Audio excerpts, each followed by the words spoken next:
dogs make the best companions for humans, this podcast aims to help make humans better companions for their dogs. Welcome to the Baru Podcast, a modern lifestyle podcast for dogs and their people. I'm your host, Charlotte Bain.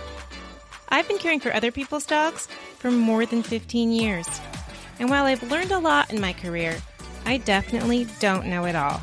So I've collected an ever-evolving roster of amazing dog people. And I learn new things from them all the time.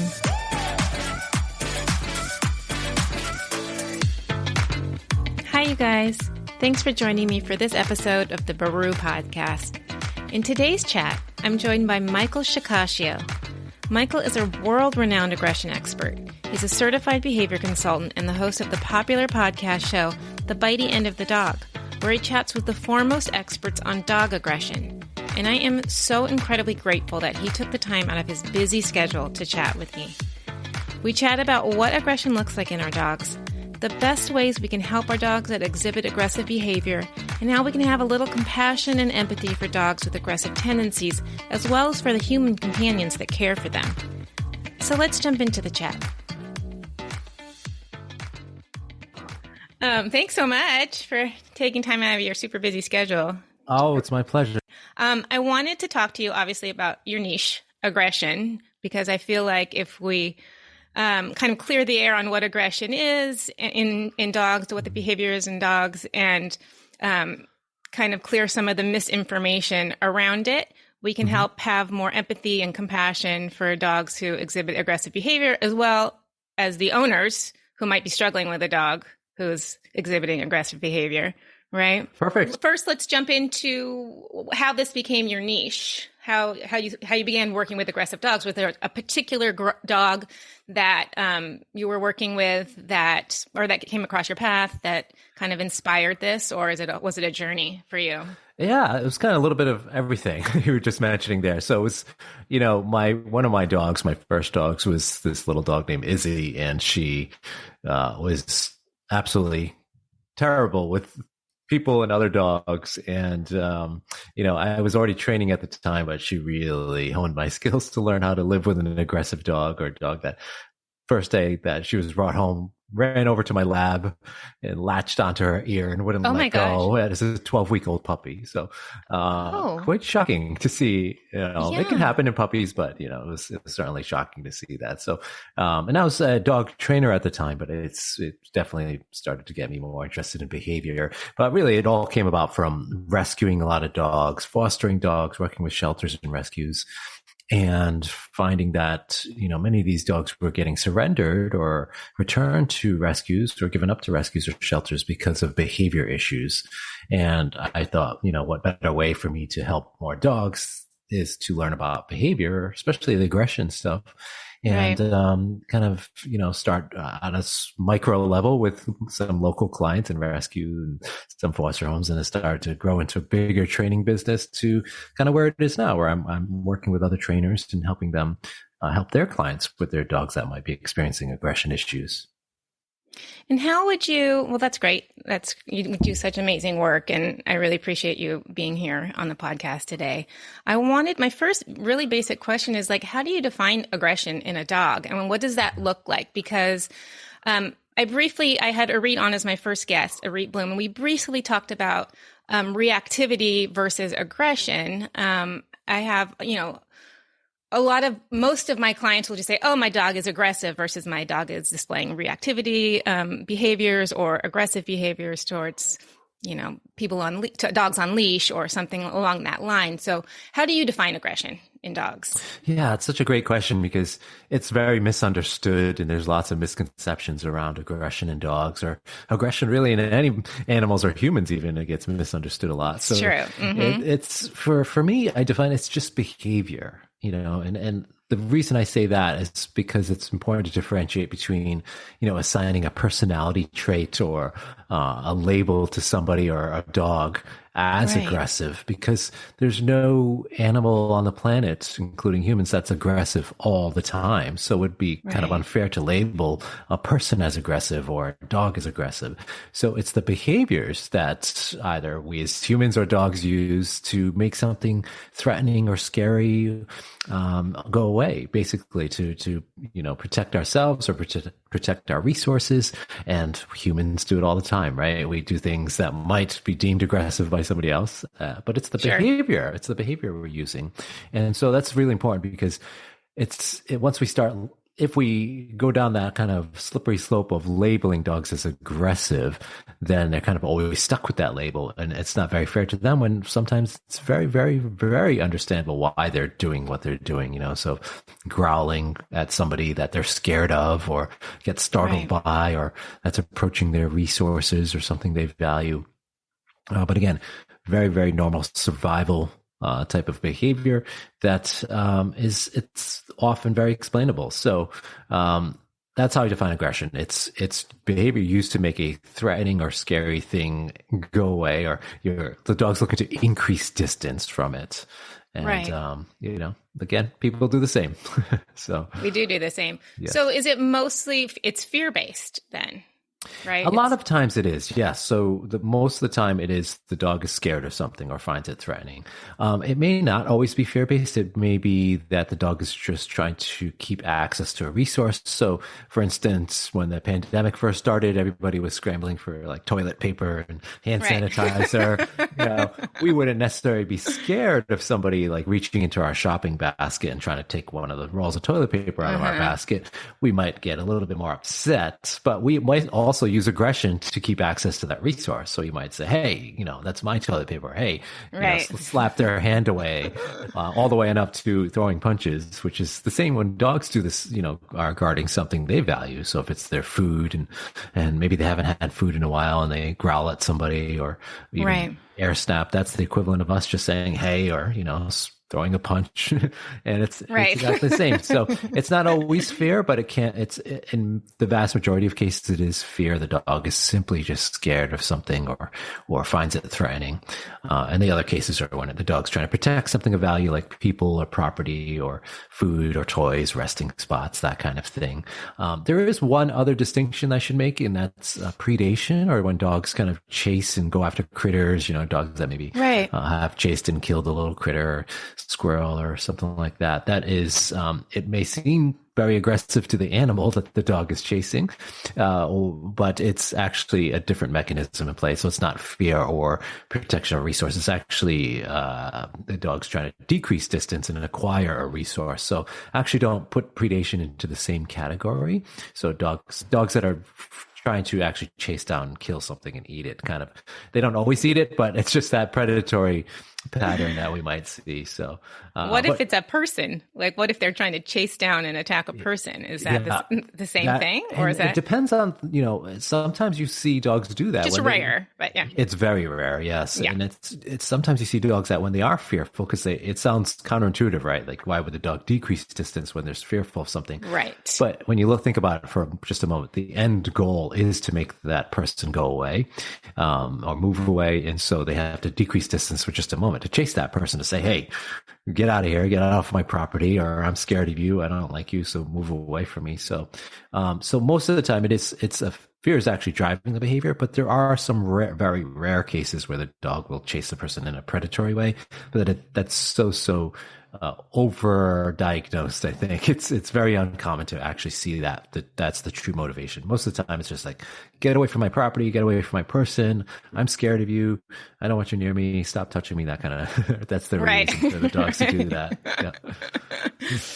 I've also had people say to me, oh, my dog is very, use that as a way to say my dog is dominant. My dog has dominance aggression. Is that even a thing? And I think you're going to dispel this, but can you touch on that? Because people use that term a lot when they're talking about their reactive dog. Yeah, I think it's that term. If you follow dog training at all, it's been around for a long time. I mean, it was derived from some of the old, outdated wolf studies, and saying that there's an alpha dog, and now that alpha dog, or alpha wolf, I should say, is establishing dominance over others, and that's actually been dispelled But unfortunately, it's still pervasive in the dog training industry, whereas, you have to dominate your dog, or you have to be pack leader or top dog, which is one of the worst things you can actually do to your dog when you think about it. If you think about, again, going back to most aggression cases are fear-based, and we're just doing things that are making the dog more fearful of us or the situation. And you can see how counterintuitive that is when we try to use dominance-based techniques. So dominance is a term that does exist. I mean, it is a thing that exists, especially if you're looking at ethology, but the most simplistic definition is priority access to a resource. So vast majority of the time, dogs aren't doing anything to keep priority access to a resource. They're just, we ascribe it as, the dog's growling when I try to pet him or something like that. But maybe it's because the dog's in pain. Maybe the dog has a hip dysplasia or some underlying medical condition that's causing pain, and the dog growls at us. And then unfortunately, it's described as dominance, but you can see the tragedy there when we might do something that somebody tells us to, roll the dog on its back, pin the dog down. You have to establish your dominance. What if travesty is for a dog that's in pain already, and then we cause more pain to the dog, just trying to say, hey, I'm in pain. Please don't touch my, my hip or my back or whatever is hurting me. And we describe it as dominance, but it's actually pain motivated aggression, right? And so I feel like that's the last thing we think about when, in terms of our dogs, that our dogs might be experiencing pain or achiness or, discomfort in some form or another when they're showing behaviors that we don't like. Exactly. Yeah. Yeah. So, it's unfortunately an overprescribed, overused term, when we're looking at, our relationship with dogs and trying to fix behavior. There's never any need to do that kind of, try to dominate our dog. And that can mean a lot of different things to different people. Sometimes dominance is like, oh, I have to show them who's boss. Okay, what does that look like, right? Usually some sort of physical punishments or reprimanding the dog or over controlling the resources and around the home. And, so it can become very problematic very quickly, especially in the aggression side of things, because it often just makes things worse. Because there's a saying, aggression begets more aggression. So if we come at our dogs and we're using aggression in their mind, like, being forceful or yelling or doing other things to punish them, they're just going to come right back at us harder. Usually like, hey, I'm just trying to tell you, I don't want to do this A, B, or C thing, and you're trying to make me, and then you're going to punish me for it. So it can go south very quickly, unfortunately. So when you're dealing with dogs with aggression and reactivity, you use positive reinforcement, correct? Yes. And science-based and science-backed training. What does that look like? So the best way to think about it, when we think about problem behaviors, really with anybody, humans, dogs, or any animal, oftentimes the mindset is, how do we stop that behavior? How do we get that person or dog to stop the behavior? And our minds immediately kind of resort to punishment. Okay, stopping something means we have to punish it, correct the dog or yell at the dog or squirt the dog with water and all these sort of old techniques that can make things much worse. So that's punishment side of things. And now if you look at the positive reinforcement side, the way to ask the question is, what do you want your dog to do instead? So that's what we want to focus on with aggression cases. And here's why with aggression cases is oftentimes we're trying to change how the dog feels about whatever thing that they're barking, lunging, growling, snarling, snapping, or biting at, right? So we're trying to change how their association, how they feel about that thing. So let's use an example. Let's say it's a friend that comes over and visits. Larry's your friend. He comes over and visits, but your dog is, let's say, Bella. Bella is barking at Larry, and Bella tries to bite Larry. And the reason why is because she's fearful of him. She's like, oh, this guy's, he's got a deep voice. He's really burly. He's always got these big, huge hats on and very scary looking. All the scary things. And Pell is just saying, hey, I'm a little afraid of this guy. And the only way for me to keep him away is using that, it's the fight option. So if I can't get away because I'm in my own home, I'm going to use that fight option to try to make Larry go away. So how do I change that? Well, one way was going back to the old school thing. It's like, all right, I need to punish Bella because I don't want her to do that. That's bad. And sure, it's undesirable, but what happens to Bella when we keep doing that? If every time Larry comes over, it predicts punishment or something bad's going to happen, like being yelled at or squirted with a bottle. Next thing you know, Bella's going to be like, I really hate this guy, Larry, because every time he comes over, I'm just trying to say I'm scared of him and everybody's yelling at me and squirting me or doing worse things to me. So we have to think on the other side of the coin of what do we want Bella to do instead when Larry comes over? And how can we change how she feels about Larry? And that's using positive reinforcement. So let's say we prepare some treats ahead of time and we're set up and ready to go. And we have Bella in the house and then Larry comes over. Bella sees Larry and we reward her or reinforce her for not barking. Anything other than barking, lunging, growling, snarling, snapping, or biting, right? You can do anything you want, Bella. You can look at the sky, you can look at me, you can look at Larry. I'll reinforce anything I like because that's still not being aggressive or showing aggressive behaviors. Now, at the same time, that's the beauty of positive reinforcement, is you get these changes in association. Larry coming over starts to predict these fun training sessions. So like the food happens, the hot dogs come out, all the goodies happen when Larry comes over. So how is Bella going to start feeling about Larry? She's going to be like, last time he came over, I got those hot dogs. And then he came over again on Thursday and I got hot dogs again. And now it's Sunday. I wonder what's going to happen. Oh, more hot dogs. She's going to be like, let's get Larry over here more often. And it changes how she feels. And so that's the goal in an aggression case is really to change how the dog feels, because once you change how the dog feels, then the behavior changes. And, so the dog's going to have no reason to bark and try to go after Larry. She's going to do the opposite, because we've changed how she feels. So, and then of course, there's some intricacies in how you do it. You might have Larry start handing treats and or tossing treats, but that's kind of the overall like outline of how you would approach using positive reinforcement in a case like that. But you can use it in just about every type of aggression case. That same similar technique. What about with things like resource guarding? Like I have a few clients that get a little sassy around their food, especially if, other people, especially if like the kids are, other people are in the room and all of that jazz. How would you approach something like that? Would you obviously still manage it, or would you use positive reinforcement? Yes. So great question. There's really two parts of every aggression case. It's the management, meaning we're going to prevent rehearsal or practice of the behavior for two reasons, because any behavior and an animal or human practices that gets positively reinforced, meaning, or it gets reinforced through their actions, the worse it can get, or the more frequent it can get. So if we don't manage it, and the dog's like, say, protecting their food bowl, and they're every single day somebody's walking by and getting close to the dog's growling, and that person's just walking by. Dog's like, oh, growling works to make that person go away. So they just keep practicing that behavior, which we don't want. And it's also very stressful for the dog to keep being exposed to something like that.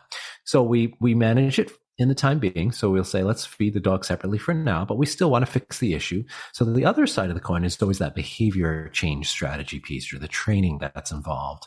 And so for a resource guarding case, it's very, very similar to, okay, let's use poor Larry again. Larry's going to come over, and Bella now likes Larry, but she still wants to go to her food ball. So she gets sassy, as you mentioned, around her food ball. And we want her to feel better about when Larry's also walking by the food ball. So what do? We start having Larry start walking by and just tossing higher value treats towards Bella while she's eating. So the devil's in the details. It's you want to be safe. So you wouldn't have Larry like trying to pet her or put treats right in her food bowl with his hand. It's just the approach that we're trying to change. So the approach of Larry walking by predicts treats. So when he's walking by, hot dogs fly towards her food ball. Guess what's going to happen to Bella? She's going to think, Larry's cool when he comes in the house because he predicts hot dogs, but Larry's also cool when he walks by my food bowl because he's throwing hot dogs near me. And if you rinse and repeat that enough times, pretty soon she's like, hey, Larry, come on over and see what's over here because I'm eating it on my food bowl. I know that you're probably going to throw hot dogs at me. So there's absolutely no reason for me to protect my food ball. I actually want the opposite. I actually want you approaching my food ball because much better things happen.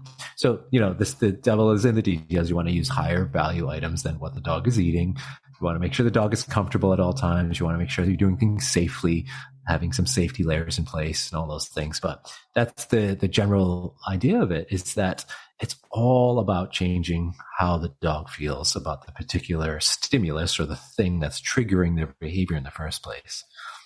Because the behavior is an emotional response. Yes. Right? The result Yes. of an emotional response. So they're feeling, they're not doing it to spite you or anything like that. They're feeling these feelings, and that's how they're acting out. Absolutely. Right? And that's what we want to change. So it's a lot different. When we think about dog training, when you hear that word, you know, your kind of mind goes to sit down, stay, come, walk nicely on a leash.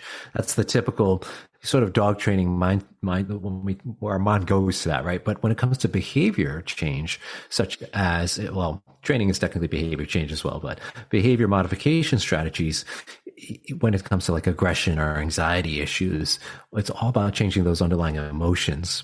That will change the behavior. So if the dog is no longer fearful of something, all of the fear-based behaviors that are motivated by the fear will change or go away because the dog's got no reason to. You know, why would I want to bark at Larry if he's the one producing hot dogs? So, yes, it's different than like if your dog is jumping up on guests when they come over because your dog you got a, you know, happy-go-lucky golden retriever jumping up on your guests.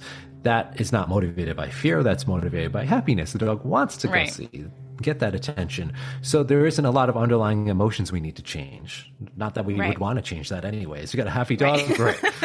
Let's keep it that way. A happy-go-lucky golden retriever now. So it's a different mindset in terms of the change. And that's sometimes it takes a little time to kind of wrap your head around because we're talking about classical conditioning a lot of times versus what's referred to as operant conditioning. So like changing associations versus teaching an actual behavior. Right. What you want them to do.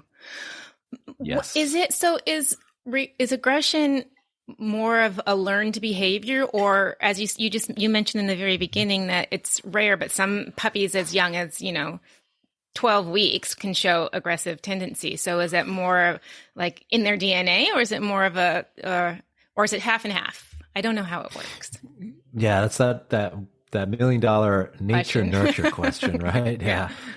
Yes. So, I guess I should dispel the myths that one of the myths is all in how you raise them. If you take any dog, if you do the right things, you can raise them to be however you want. That's one myth. Okay. And then another one is that it's all in the breed. It's if you get a certain type of breed or dog, it's always going to display certain behaviors or aggression or something like that. And that's also a myth.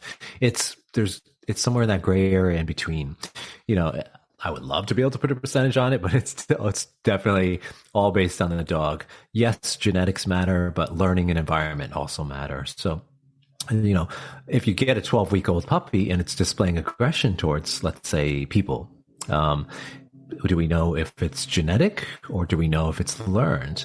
Yeah, we may not know for sure, but it can't, even in an 8-week-old puppy, it still might be learned where that puppy at 7 weeks saw scary Uncle Larry come in for the first time. Poor Larry. Sorry, Larry.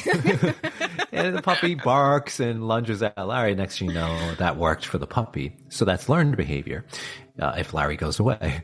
And then it can be genetic, though, also, if that puppy is saying, I don't want to pick on any particular breeds, but like, for instance, a Belgian Malinois, right? Because they're more likely to, a lot of the breeding is working to protect property or people. So that puppy might be more likely to put teeth on Larry than, let's say, a Cavalier King Charles Spaniel. So so you have which could still put even a Cavalier King Charles Spaniel could still put teeth on Larry. It could, so, yes. Yeah. It's just probably less likely to happen in my experience. Yeah. So, you always want to take into account genetics as well as the learning experience. And that's just two of the things. There's many other things, including, the environment and then the health of the dog, the age of the dog. There's so many factors that can impact behavior. So there's never one clear-cut way of saying it's just exactly this that's causing the behavior. There's often multiple influences. Are there ways that we as pet owners reinforce that behavior in our pets, reinforce that reactivity or the aggression in our pets unknowingly? Because at one point we may have thought it was cute or something like that, or could expand on that a little bit. Yeah, that's that's a question I get a lot, and the deeper side of that question too is oftentimes owners feel guilty about their dog's behavior, like, oh, I've done something wrong, or there's shame around it. Yeah, exactly. Like I've ruined my dog, or I'm not raising my dog right, and all these questions come up. But the vast majority of the time, like, nobody goes out and says, I'm going to get a dog. I'm going to go to get a nice puppy, a Cavalier King Charles puppy, and I'm going to make sure it's the most aggressive dog in the world. Right. Nobody's going out to say, I want a dog who bites people or kids or other dogs. Let's hope they're not. Yeah. Okay. In most cases, yeah. There are some actual cases where, they look for a dog to bite people or protect their property, but those are different type of cases. Right. So, nobody's ever, I never fault a client or an owner for doing that, because, or seeing their dog with aggressive behavior, because oftentimes it's, again, the environment, the genetics, factors they may not control or may not be purposely doing. Right. Now, to answer the other question is, are there things people can do to inadvertently reinforce the behavior? Sure. And that's our job as trainers and consultants. We go in and help them understand what might be impacting the dog's behavior. So I'll give you an example that's a common one, but it may not be noticed that when a person's doing it. So you have a dog that's barking and lunging at other dogs, or maybe people or cars, while you go out on a walk. Go out on the walk, and then suddenly the dog's barking at everything. And then it seems to be getting worse. And you're like, oh, is that something I'm doing? Sometimes it can be. And so I mentioned earlier this flight-fight option, right? So if any animal, people included, cannot get away from something that's scary or threatening, and that thing continues to threaten us, we often might resort to that fight option. So what does a leash do? A leash restricts the flight option. Now, I'm not saying we can just let our dogs all just run around off leash to preserve that flight option, but oftentimes what'll happen is we get nervous as humans, and we start to hold that leash a little tighter, or maybe wrap it around our hand and pull it close to our body. And now the leash gets tight simply because we're worried and we're preparing for that potential outburst from our dog. And the next thing you know, the dog is saying, oh boy, now this leash is tight. I'm getting less and less options to get away from this scary thing. So we're further restricting that flight option, and the dog resorts to more of a exuberant fight option, or that reaction we see. So it is the owner there that we have to coach. Hey, we've got to work on a loose leash situation here. And I know some of the listeners might be thinking, well, how do I do that? I can't just hold a loose leash because he starts to bark and lunge and pull and it's hard to keep a loose leash. Well, it's all about setting the environment up for success, set that stage for success. So there's ways to do it where the leash will be loose, and you can work around the other dogs or people and teach the dog what you want it to do instead, and change how that dog feels about other dogs or people. And that's how you continue to progress, so that way you avoid that tight leash or what the owner might be doing to them. Right. You are I believe one of the founders of the Muzzle Up Project, correct? Do you want to talk about muzzles and why there's a stigma attached to them, and how it can be really helpful if you have a dog, or for any dog in any kind of stressful situation, and kind of clear the air on that? Because I know most people if they see a dog in a muzzle, they're like, oh, versus they're like, oh, we'll avoid that dog or whatever, Yes. And I would love to talk about that. Okay, good. Definitely. So just to clarify, the Muzzle Up Project was founded by Maureen Backman probably about almost a decade ago. And she since moved on from the dog training world to human training, or human consulting, behavior consulting. And so she asked me to take over the project, which I gladly accepted. And it's really an advocacy project for muzzling dogs, or using muzzles with dogs. And the reason why is because there's so many stigmas surrounding muzzles. Like, people see a muzzle on a dog and like, ooh, scary dog, or mean dog, or that dog looks like Hannibal Lecter, or other accusations like, you're being mean to your dog. How dare you put a muzzle on your dog? And you're holding your dog can't breathe. You're holding its mouth shut, and all these myths that come along with muzzles. Right. But muzzles are what can keep a dog out of trouble, and what can keep a dog safe in many situations. Because the number one thing I remind my clients of when they are worried about a muzzle is, it is a lot cheaper to buy a muzzle than to pay for a dog bite lawsuit. So, average muzzle you can have anywhere from $5 to a couple $100 depending on how much you want to spend on a muzzle. But the average dog bite lawsuit in the U.S. is around $50-something thousand. Oh my gosh! Yeah. So we want to, I think, go with the muzzle option, and so that's one thing. But also the potential outcome or fate of your dog can hinge on whether they bite or not. So if you have a dog that may bite or has bitten and they bite somebody, it really depends on, the jurisdiction and animal control and who is involved. But sometimes you might have a difficult time getting your dog back. And so think about those ramifications, if the dog is seized or, ordered to be in quarantine, and then there's, court orders. Those cases are not as common, but it's just something to be aware of. And I certainly wouldn't want to lose my dog and it may be something that it's very explainable and very reasonable for the dog to bite. Maybe it was some small child ran up and jumped on the back of your dog and hugged them because they love dogs, but your dog has hip dysplasia and has just reacted in pain and turned around and snapped at that child and maybe landed a small bite. But now it's going to be almost always blamed on the dog. And that's the problem with dog bites, is that it's almost always blamed. It's almost always the dog and owner's fault, regardless of what happens. So muzzle can prevent those kind of incidents.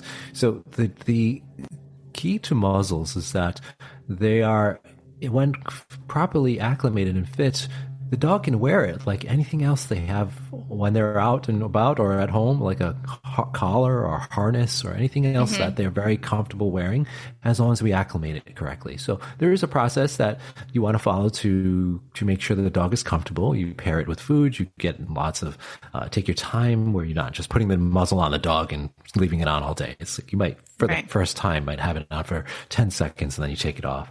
And so the dog gets very comfortable using it. But a good muzzle, the dog can eat, drink, pant, yawn, even vomit if they have to. The only thing they can't do is bite with the muzzle on. And so and there's all kinds of different muzzles on the market now. They have Trust Your Dog is one that makes custom biothane muzzles, and they are very colorful, and so they don't have like that heavy black wire kind of scary scary look. They have a much more friendly look. So and they're very soft and lightweight. So there's lots of different options now. But the number one reason is to it's going to keep the dog safe, keep them out of trouble, prevent dog bites. And so we need to remove some of that stigma, because a lot of the opposite of the stigma, we can really preserve a lot of dogs, welfare and their outcome if we use muzzles. So, and if you look at other countries too, where they have, there's some countries where it's mandatory where the dogs wear muzzles in certain aspects, like in public transportation and things like that. And guess how many dog bites they have in those countries? Very, very few. Slim to none. Yes. It's also good for, you were talking about pain, which is, again, something we often overlook.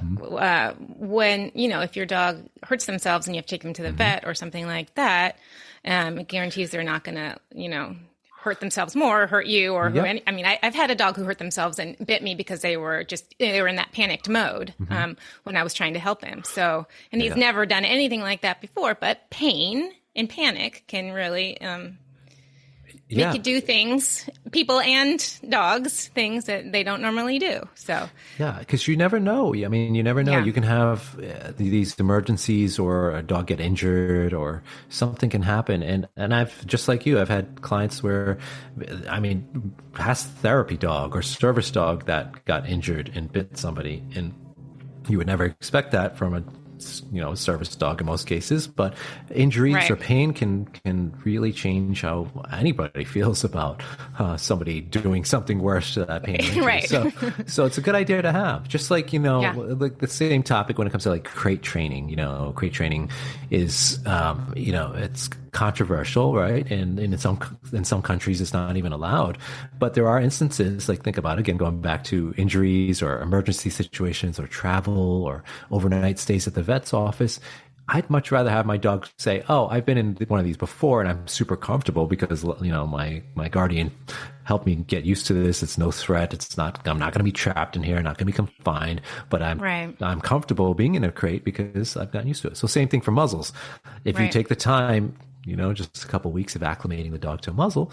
Next time you might use one, who knows? Could be 5 years from now. And dog's like, oh, that's right. I remember this thing. So it's not so scary on top of another scary moment, like getting injured and having to go to the vet. And now I've got this strange thing on my face. So, and stuck in this small little compartment that you shoved me in that I've never been in before. So you can see how all these things can be benefits for getting the dog used to, life in general and all those emergency moments. Are aggressive dogs rehabilitatable, I guess? Like fully, is there a percentage of dogs that you just can't help? Or are they always, is there always hope, I guess, for dogs? Yeah, it's a great question because there's so many variables in assessing the severity. Mm-hmm. There are such a small percentage of dogs that truly are dangerous and can't be helped. And that's such a small percentage. When you think of the billions of dogs on the planet, it is a much, much smaller percentage than the number of people that can't be helped on this planet. We wouldn't want out on society, right? And that's the lovely thing about dogs. We got to love dogs because they're so good about saying, hey, we're living in this world with humans, but we're going to behave ourselves and pull our punches because it would be a bad outcome for us. Because if you look at the number of deaths by dogs versus the number of deaths caused by people, right, it's an astronomically different number. Mm-hmm. So vast majority of dog bites and aggression incidents are on the low level, thankfully because of dogs restricting themselves from doing more severe things. So to answer the first part of the question, are all dogs rehabable? No, but most can be helped. That's either going to be through management. So you might have dogs that, really don't want to be around other dogs. We might be able to manage that situation. And the goal might not be going to a dog park anytime soon. Right. But you can certainly help that dog. So I guess the definition of rehab needs to be defined further, right? So I kind of tend to avoid that term because it kind of implies like turning behavior on and off like a light switch. With aggression like a magic or aggressive cure. behavior, people ask, when can I cure this or fix this sometimes? And the answer is never, because it's behavior. So it's just like, all right, hold your breath. Right? Hold your breath and you're going to be like, okay, when can I breathe again? Mm-hmm. Thinking in your mind. And if I said never, then it's the same thing as like, the aggressive behavior. It's part of a normal behavior repertoire in any species. So as humans, if we never used aggression to keep ourselves safe, we wouldn't survive long. And same thing with animals. It's a survival mechanism to make something threatening go away. So if somebody touches my painful hip dysplasia, right, I'm going to respond accordingly. I'm not going to let them keep pulling and parting and poking at it because that wouldn't be a smart survival mechanism. So it's always there. It's in our repertoire. Our goal, though, as trainers or working with aggression cases, is to simply reduce the frequency or likelihood of that happening. So it's all just like if we were trying to help our friend who just quit smoking, right? So we've quote unquote rehabbed, or they're rehabbing themselves out of smoking. Same thing. It's that we can set them up for success, just like we can set our dogs up for success. So it's much less likely for them to reach for a cigarette, right? So we're not going to take them to a bar and where everybody's smoking and, for the first time they're out, right? We're going to make sure that we're setting the environment for success. So same thing for a dog that has issues with other dogs. We're not going to throw them in the middle of a dog park, which is like a bar when you think about it. It's important to set them up for success, so we can make it much less likely. We can make them more comfortable. But to answer the broad question, it's rehab is it's a word thrown around a lot in the dog training community as far as helping dogs are kind of getting that big behavior change we want to see. But I think it's more so, advocating for our dogs rather than trying to rehab them, and advocating for their environments, advocating for that training that's going to help them feel more comfortable is kind of more of my focus than saying I don't want you ever defending yourself ever again from something scary. Right. I'm going to do that for you. I'm going to make sure that people don't come up and rush up into your face and try to touch you, or that little kid doesn't try to jump on your back and hug you. But I'm also going to make you a little more resilient to that. So that little kid that does run by won't be so bad as long as they don't hug you, right? Just there's no need to bark and lunge at that little kid from 10 feet away. So you can see my point there is just hopefully it's like, Yep. it's not a cure all, but that's not the goal anyways. At what point do you tell people to consider, like, or if you ever, like, rehoming their dog or putting them in a different environment, which is a really, really tough thing, I think, to do. But when people have, and there's a lot of shame around that too from other people. Oh, you rehomed your dog. But if people have children, small children, or other factors going on, and they can't either give those behaviors the attention that they need, or give that dog the environment that they need, and they have other priorities. I'm assuming that having the opportunity to rehome them into a better suited place is an option. Right? Yeah, you mentioned a very key word there, Charlotte, which is environment. And environment can be so different. You could have the same dog, let's say it's a dog that does guard the food bowl and bites people when they come near the food bowl. You could take that same dog and put it in two different homes. It's going to be very successful in one home and not successful at all in another, all based on the environment. So let's say you have a home with 6 kids running around, all between the ages of like 2 and 10, and and a partner that doesn't listen about shutting gates and feeds the dog in the middle of the room. That's not going to be a potentially good outcome. So you might consider rehoming or other options for that particular dog, because it may not be realistic for that person's lifestyle, and that's okay. That's part of, again, the understanding that we need to have as trainers and consultants, and just in general public, is that everybody's situation is going to be unique, and every dog is going to be unique. So yeah, there are times when, especially if it's risk of injury, or if there's a, more seriousness to the case, or somebody could get injured, it's just more logical to get that dog out of that environment and find a more suitable one if it's available, because we also have to think about the humans, right? When we're thinking about dogs and placing dogs and keeping dogs, or rescue and sheltering and all that, much of the focus, if not all the focus, goes on the dogs, especially if they come from a really terrible situation. Our hearts go out to the dogs, but we have to remember there's people on the other side of the equation where they may be going through similar experiences, their own traumas, their own anxiety, their own stress, their own life experiences. And it sometimes is not, you're not thinking about the welfare of the dog if we're not thinking about the welfare of the people. Because if the people are very stressed, how much are they going to impact their dog's behavior?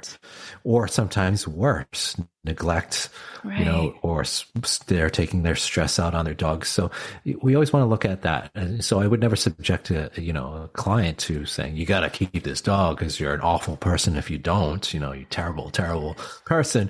That's not the case, sometimes, because it's very stressful and difficult sometimes to live with aggression, so it's important to be empathetic to both sides of the leash, as they say. So if you had one piece of advice for pet owners who are dealing with dogs with aggressive tendencies, what would it be? There's help for you. So I think one of the most common aspects of these cases is that people feel very lonely. People feel embarrassed. People feel stressed. They don't know what to do. They're getting information from all over the place. They're going online trying to find help. They're getting, and that's the issue with aggression, or even behavior in general with dogs, is that there's so much conflicting information, not only from, blogs and sites and things you find on social media, but from actual professionals, so it's hard just to wade through the sea of, who should I trust? All these, quote unquote dog trainers or dog behavior professionals are still giving me conflicting information. So it can be very stressful to navigate that. So what my piece of advice, if anybody's experiencing aggression issues with their dog, is to start to educate yourself as that consumer. Right. So the let the buyer beware sort of thing, and to do your research on whoever you're going to hire or the information. Put a good filter on it, because it's important to start to filter that. And you're probably like, the listeners are probably like, well, how do I do that? What do I know if it's right or wrong? There's certain key phrases, you've actually mentioned some of them, Charlotte, positive reinforcement. reinforcement-based, science-based.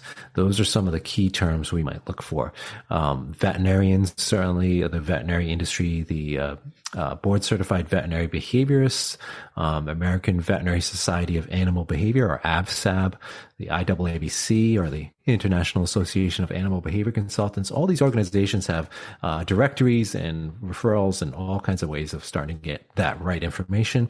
And you'll start to see the same language in what you're looking for, and what to avoid are, again, things like punishment or aversive tools, or, all the things I was talking about earlier that can cause more issues for you in aggression cases. So dominance type strategies, those are the ones you want to be very careful about, because you can often make things worse for your dog. So, it's that's the one thing I always recommend to start with, because then it allows you the filter to learn more, right? And it's a learning journey when it comes to if you have a dog with aggression issues. And have patience, I think, too. Yes, patience. Definitely. Yeah. Well, thank you, Michael. I think this was super great. I think we did it. I had a wonderful conversation. Thank you. I appreciate you joining me, and hopefully we'll have you back on again. Talk about something else. I would love it. I would love it. Thank you so much for listening to another episode of the Baru Podcast. Michael offers so many fantastic resources and courses for pet parents and trainers alike on his website, aggressivedog.com. And you can check out his podcast, The Bitey End of the Dog. And as always, if you enjoyed this episode, please rate the Baru and review us. It really does help you guys. So let's chat next week.